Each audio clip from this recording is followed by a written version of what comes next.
ఏసే పరిష్కారము అనుదిన Bible study కార్యక్రమం ప్రేక్షకులందరికీ మన ప్రభువును ప్రియ రక్షకుడు అయిన యేసుక్రీస్తు వారి అత్యున్నతమైన నామమున వందనాలు. ప్రభువునందు ప్రియ దేవుని బిడ్డలారా, నేటి దినము దైవజనులు కారుపాటి శ్యామ్సాగర్ గారి ద్వారా బైబిల్ స్టడీలోని వాక్య ధ్యానమును మత్తయి సువార్త నుండి ధ్యానం చేసుకుందాము.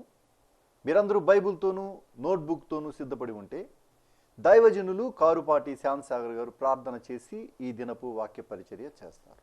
ప్రభువునందు ప్రియ దేవుని బిడ్డలారా, నేటి వాక్య ధ్యానం కొరకు ప్రార్థించుకుందాం. తలలు వంచండి, ప్రార్థనలో ఏకీభవించండి.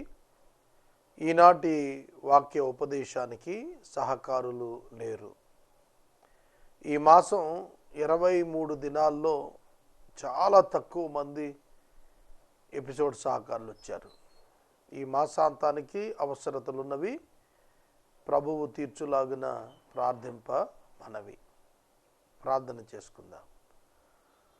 మమ్మలను మిక్కిలిగా ప్రేమిస్తున్న మా ప్రియ తండ్రి, మీకు వందనాలు. నేటి వాక్య ధ్యానానికి మీ సహాయం అనుగ్రహించమని ప్రార్థిస్తున్నాము. ఎపిసోడ్ సహకారులు కావాలి, పంపండి. ప్రజలు వాక్యం చేత మేలు పొందాలి, మీ మాట అనుగ్రహించండి.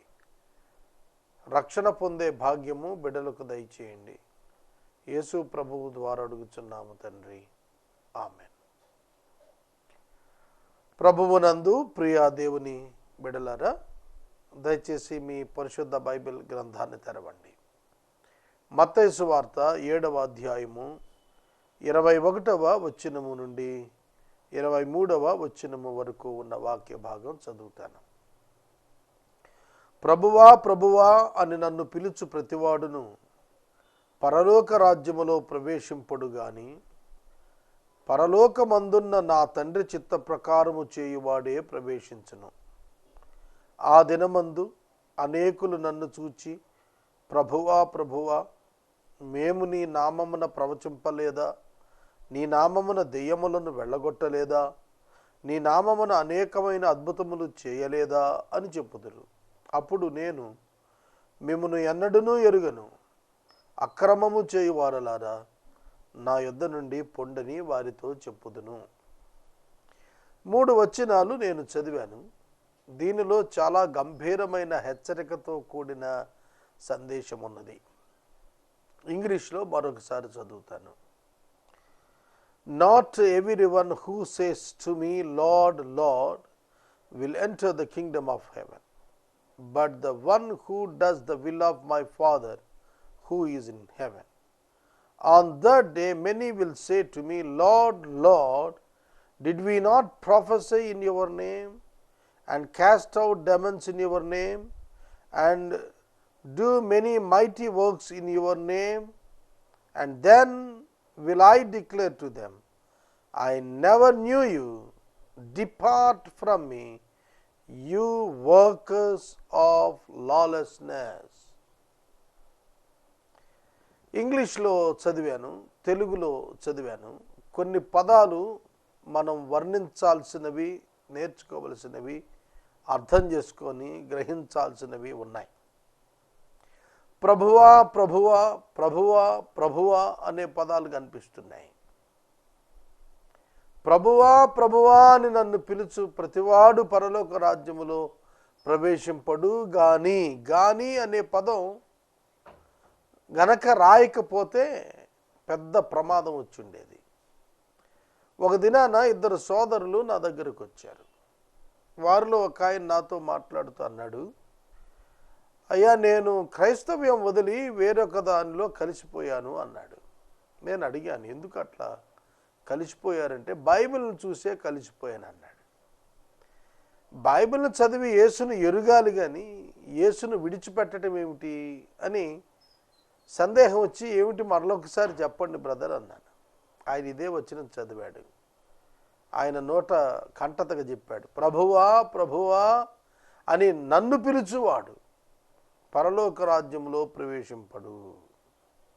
అంటే అర్థం ఏంటంటే, ఆయన తీసుకున్న అర్థం, యేసు ప్రభువు చెప్పాడు, నన్ను ప్రభువా అన్నవాడెవ్వడూ పరలోకానికి వెళ్ళడు అని అర్థమైంది ఆయనకి. అర్థమైందా? యేసే చెప్పాడు, యేసుని ఎవరైనా ప్రభువా అని అంటే వాళ్ళు పరలోకానికి వెళ్ళరు అన్నట్టుగా ఆయన అర్థం చేసుకున్నాడు. ఎంత పొరపాటండి. ప్రభువా ప్రభువా అని నన్ను పిలుచు ప్రతివాడును పరలోక రాజ్యములో ప్రవేశింపడు గాని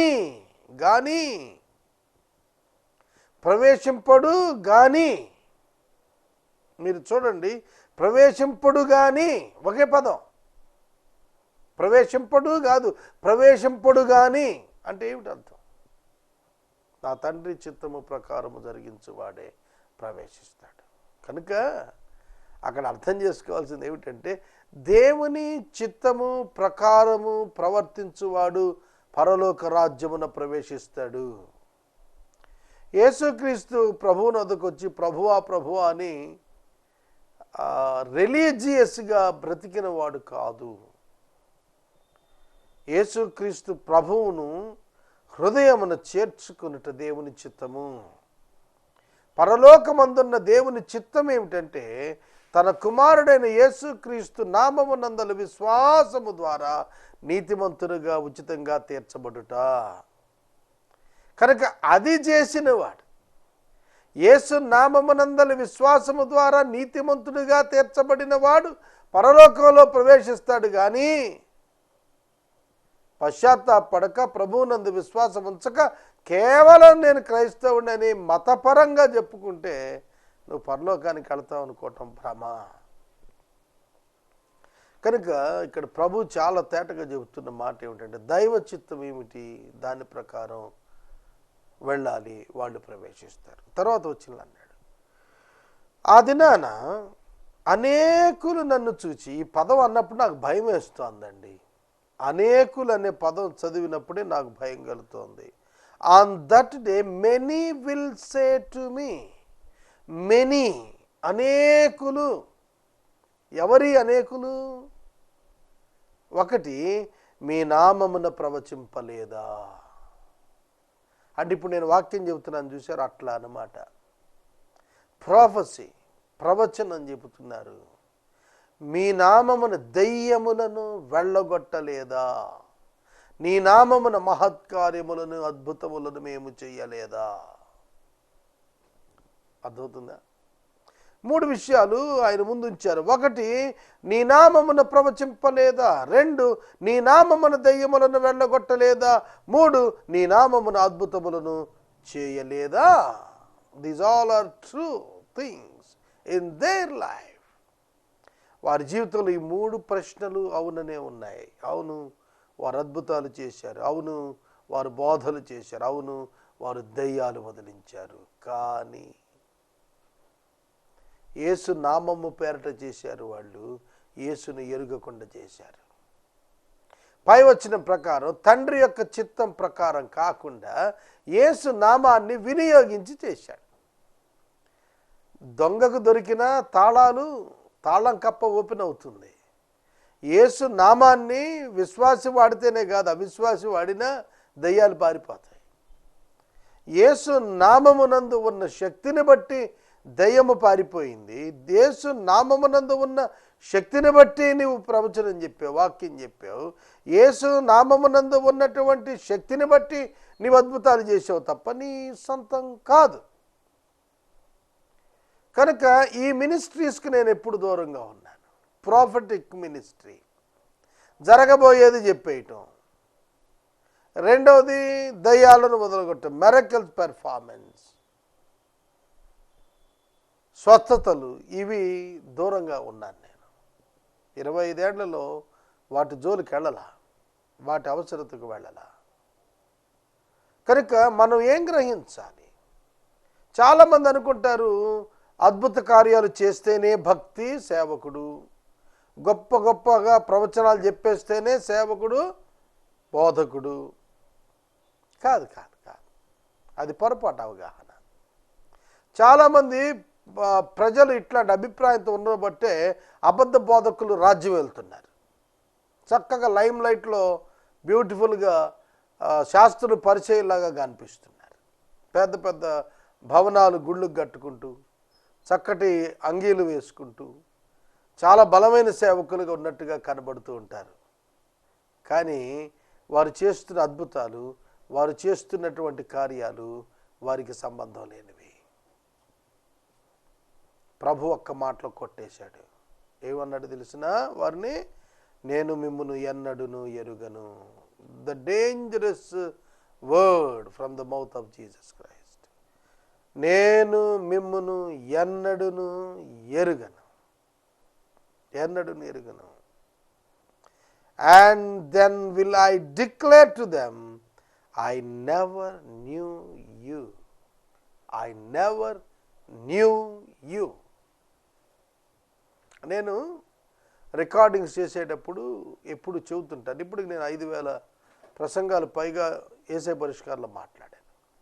అనేక మంది దేవుని వాక్యాన్ని రికార్డ్ చేశారు. హైందవులు చేశారు, క్రిస్టియన్ బాయ్స్ రికార్డింగ్స్ చేశారు. నాకు ఈ 5,000 సహకారులు నేను ఎప్పుడు చెబుతుంటాను వారితో, మీరు యేసుని ఎరిగి ఉన్నారా? You are doing a good recording. మీరు వాక్యం రికార్డ్ చేస్తున్నారు, మీరు రికార్డ్ చేసే దాంతో ప్రజలు మేలు పొందుతున్నారు. What about your personal salvation? మీరు దేవుని చిత్తం నెరవేర్చాలి ఎప్పుడు చెబుతూ ఉంటారు.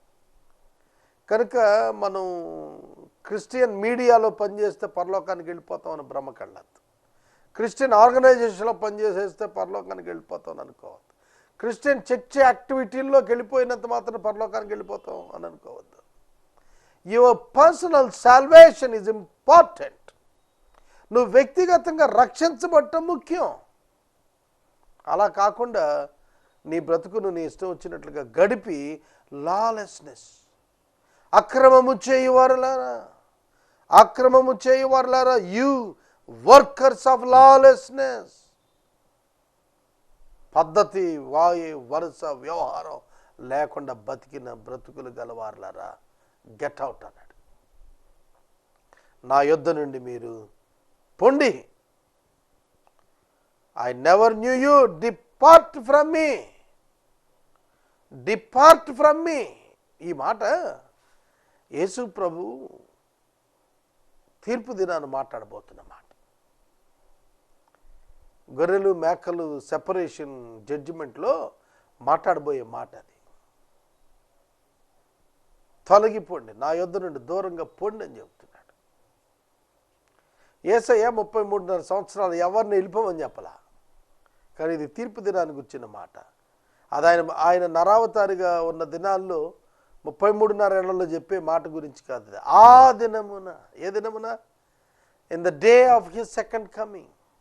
ఆ దినమున అనేకులు ఆయన యొద్దకు వచ్చి, మేము దయ్యాలను వదిలించాం, మేము ప్రార్థనలు చేశాం, మేము బోధలు చేశాం, మేము అద్భుతాలు చేశామంటే, ఐ నెవర్ న్యూ యూ, నాకు మీరెవరో తెలియదు పొండి అంటున్నాడు ఆయన. ఎంత దౌర్భాగ్యం అండి. అనేకులు బోధకులు కాకుడి కఠినమైన తీర్పు ఉందన్నాడు.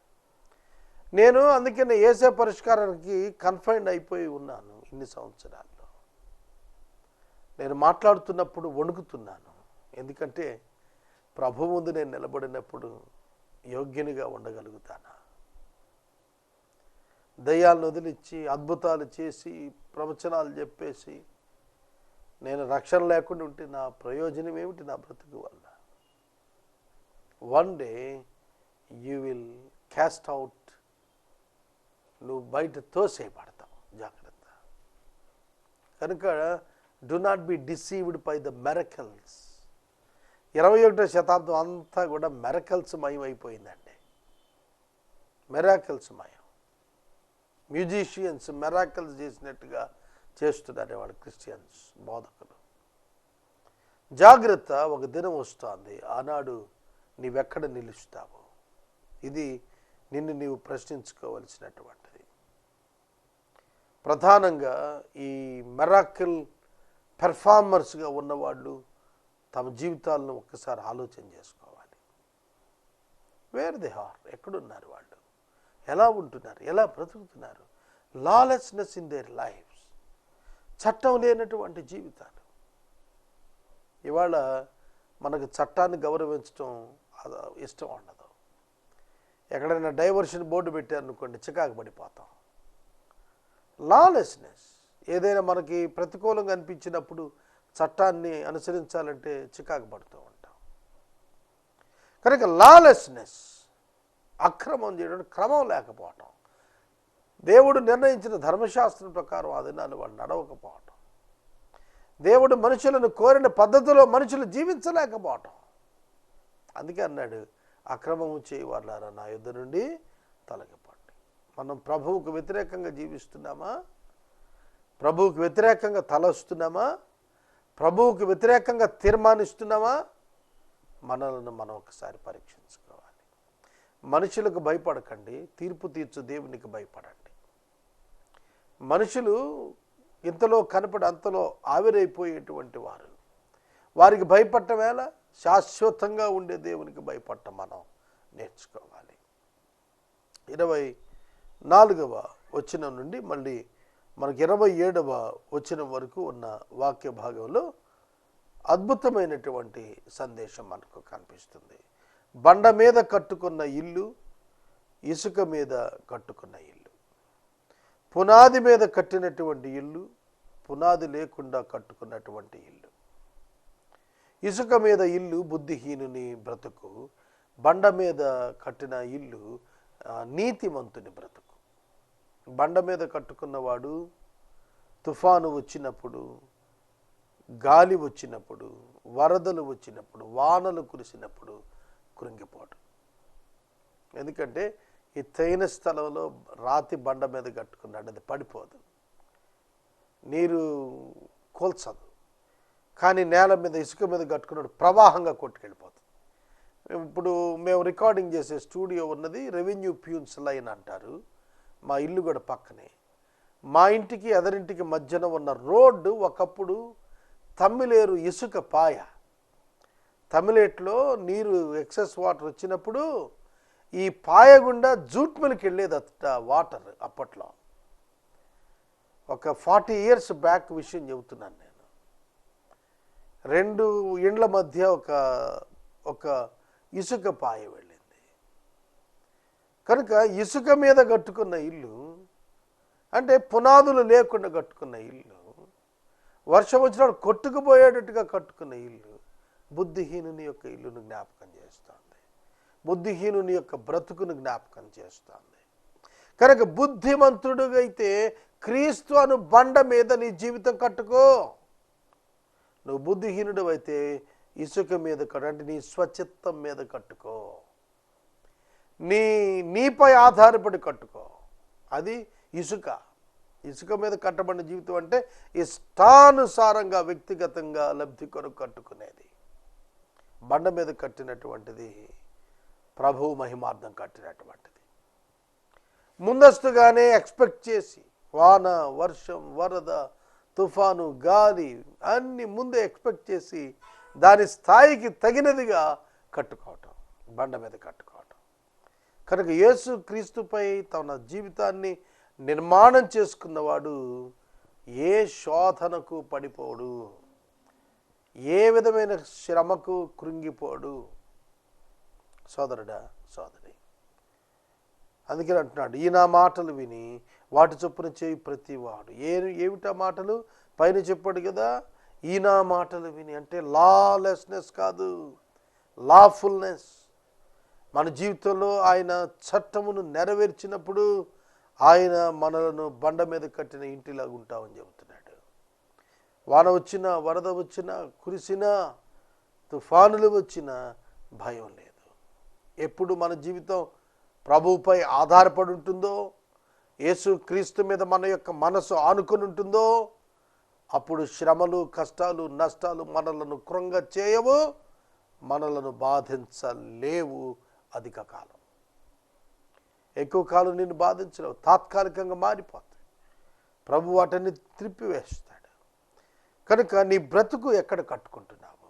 వాక్యము మీద నిర్మాణమా, స్వచిత్తం మీద నిర్మాణమా? ఇసుక స్వచిత్తం, బండ వాక్యానికి క్రీస్తుకు పోలిక. కనుక ప్రభువు మీద కట్టుకోవాలి, వాక్యం మీద కట్టుకోవాలి. నీ వాక్యమే సత్యము అన్నాడు. సత్యము మీద మన జీవితాన్ని కట్టుకోవాలి.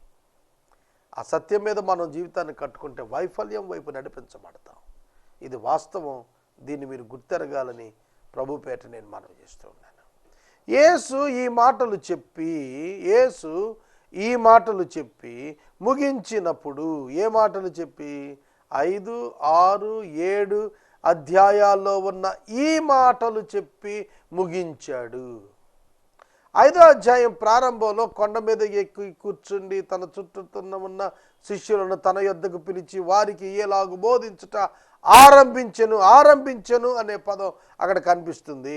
7వ అధ్యాయం 28వ వచనంలో ఈయన ఈ మాటలు ముగించాడు అని రాసింది. అందుకనే దీన్ని కొండ మీద ప్రసంగంగా అత్యధికమైనటువంటి భక్తులు భావిస్తారు.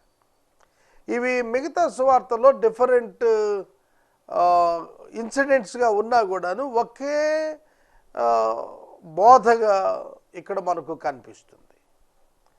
కనుక ఈ యొక్క 3 అధ్యాయాలు కూడాను ఒక ఆధ్యాత్మిక పరమైన పరిపక్వతలోనికి మనుషుణ్ణి నడిపించటం కొరకు ప్రభువు మాట్లాడినటువంటి మాటలుగా మనం గుర్తెరగాలి.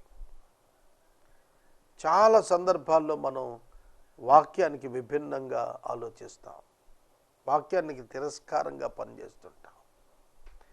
వాక్యానికి లోబట్టు నేర్చుకున్నప్పుడు వాక్యం మనలను గనులుగా చేస్తుంది. యేసు ఈ మాటలు చెప్పి ముగించినప్పుడు జనసమూహములు ఆయన బోధకు ఆశ్చర్యపడుచు ఉండేది.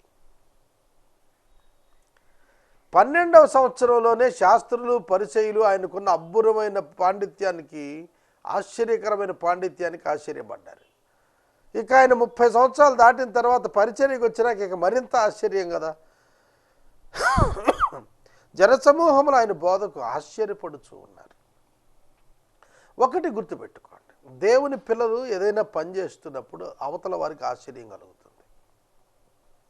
దావీదు జీవితం ఇతరులకు ఆశ్చర్యమే, సంసోను జీవితం ఇతరులకు ఆశ్చర్యమే, యాకోబు జీవితం ఇతరులకు ఆశ్చర్యమే, ఏలియా జీవితం ఇతరులకు ఆశ్చర్యమే. పౌలు జీవితం ఇతరులకు ఆశ్చర్యమే. నీ జీవితం ఇతరులకు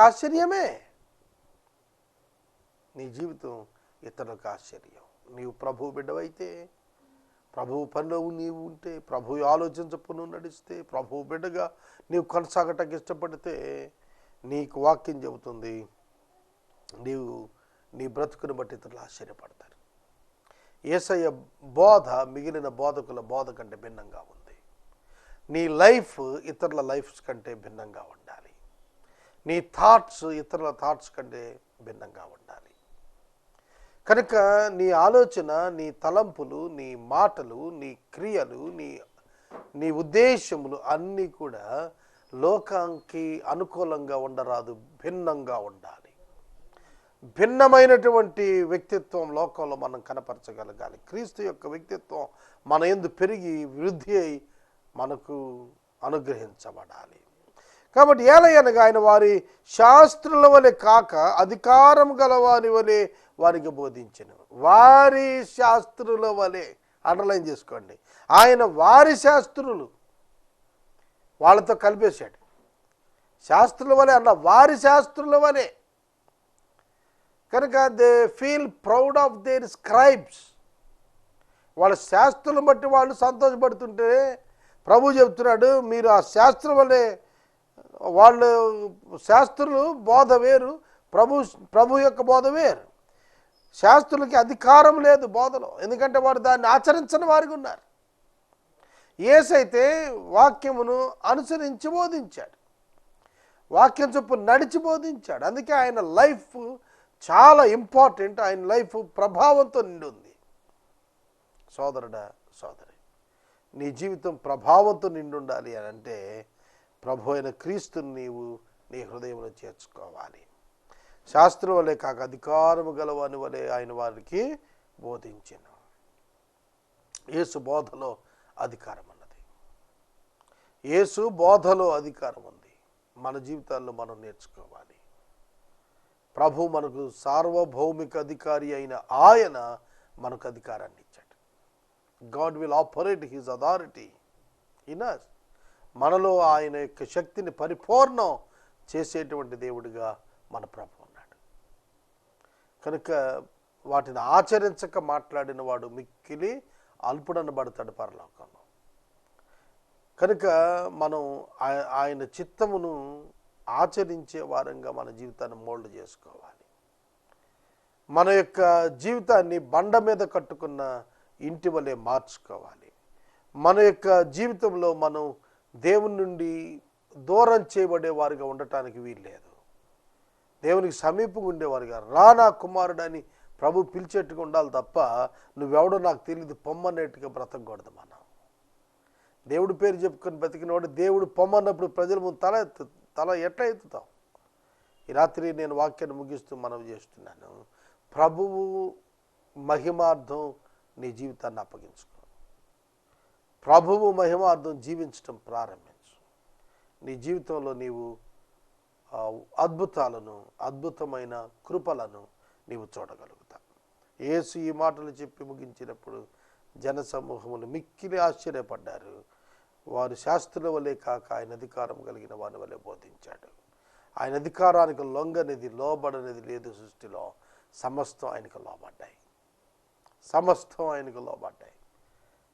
కనుక ఈ రాత్రి నేను వాక్యాన్ని ముగిస్తూ మాట్లాడుతున్నాను.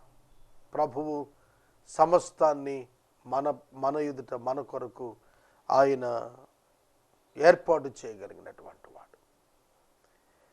ఆ 5, 6, 7 అధ్యాయాలు మనం ధ్యానం చేశాం. 5వ అధ్యాయము మనము ప్రారంభించినటువంటి తేదీ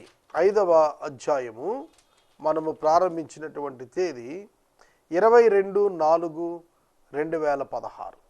ఇవాళ 23/5/2016. అంటే 1 month 31 మెసేజెస్. 3 అధ్యాయాల్లోనూ 31 ప్రసంగాలు మనం చేశాం. కొండ మీద ప్రసంగం 31 అధ్యాయాలు. యాంకరింగ్ బిట్స్, ప్రేయర్స్ తొలగించి వరుసలో పెట్టాలని మహేంద్రను నేను కోరాను. ఆడియోలో ఒక డివిడిలో సులువుగా ఆ మెటీరియల్ వచ్చేటట్టుగా ప్రయత్నం చేస్తున్నాను. తర్వాత రీసెర్చ్ వైపు నేను అత్యధికంగా ఆకర్షించబడుతూ ఉన్నాను. భారత మిషన్ పొలములు పరిచర్య కొరకు కూడా మీరు ప్రార్థించాలి. ప్రభువు భారతదేశంలో ప్రతి రాష్ట్రంలో అనేక మంది మిషనరీలను మన ద్వారా పంపేటట్టుగా మీ ప్రార్థనలో జ్ఞాపకం చేసుకోండి. దానికి విధి విధానాల మార్పుతో ముందుకెళ్లాలని ఆశకొని ఉన్నాను. దాని విషయం ప్రార్థించాలి. తదుపరి ఉన్న స్థలంలో నిలిచి తెలుగు ప్రజలకు తర్వాత జనరేషన్కి కూడా ఉపయోగపడేటట్టుగా వాక్యంలో నుండి లోతైన పరిశోధన చేయాలని ఆశపడుతున్నాను. కనుక వీటి విషయం మీరు ప్రార్థించాలి. ఎపిసోడ్ సహకారులు కావాలి. ప్రభు ఇచ్చేటట్లుగా ప్రార్థించండి. ప్రార్థన చేసుకుని వాక్య ధ్యానం ముగించుకుందాం. మనము ఇంతవరకు దైవజనులు కారుపాటి శ్యామ్ సాగర్ గారి ద్వారా బైబుల్ స్టడీలోని వాక్య ధ్యానమును మత్తయి సువార్త నుండి ధ్యానం చేసుకున్నాము. ఈ కార్యక్రమం ద్వారా మీరు పొందుకున్న ఆత్మీయ మేలులు ఒక ఉత్తరం ద్వారా మాకు తెలియచేయండి. మీ ప్రార్థనా మనవులు మాకు తెలియచేస్తే ఏసే పరిష్కారం కార్యాలయంలో ఏర్పాటు చేసిన ప్రత్యేక ప్రార్థనా శిబిరంలో మీ కొరకు ప్రార్థిస్తాం. మీ కుటుంబ పక్షముగా ఒక ఎపిసోడ్ ప్రసారం చేయాలనుకునేవారు మాకు తెలియచేస్తే మా సిబ్బంది మీ గృహాలను దర్శిస్తారు. ముగింపు ప్రార్థన ఆశీర్వాదాలతో ఈ కార్యక్రమాన్ని ముగించుకుందాం. ప్రార్థన. మమ్మల్ని మిక్కిలిగా ప్రేమిస్తున్న మా ప్రియ తండ్రి, మీకు వందనాలు. అనారోగ్యంతో ఉన్న మీ దాసురాలు మా తల్లి గారి కొరకు ప్రార్థిస్తున్నా. బిడ్డకు ఆరోగ్యము దయచేయండి. మీ చిత్తమైతే తిరిగి లేవనెత్తండి ప్రభు. కనికరించండి. మరికొంత ఆయుష్ను మీరు పొడిగించమని ప్రార్థిస్తున్నాము ప్రభు. ఈ రాత్రి మా ప్రేక్షకుల కొరకు ప్రార్థిస్తున్నాం. మీ కృప అనుగ్రహించండి. ఘనత, మహిమ, ప్రభావాలు మీరు పొందినట్లు ప్రతి ఒక్కరము రక్షించబడినట్లు సహాయం దయచేయండి. నీ రాజ్యము, నీ నీతిని మొట్టమొదట వెతికే వారంగా మాకు సహాయం చేయండి. ఘనత, మహిమ, ప్రభావాలు మీకు అర్పిస్తూ ఎపిసోడ్ సహకారులను పంపమని రక్షకుడైన యేసు నామమున ప్రార్థిస్తున్నాం తండ్రి. ఆమేన్. తండ్రి అయిన దేవుని ప్రేమ, కుమారుడిని యేసయ్య కృప, పరిశుద్ధాత్మని కన్యోన్య సహవాసం సదాకాలం మనందరికీ తోడైనను గాక.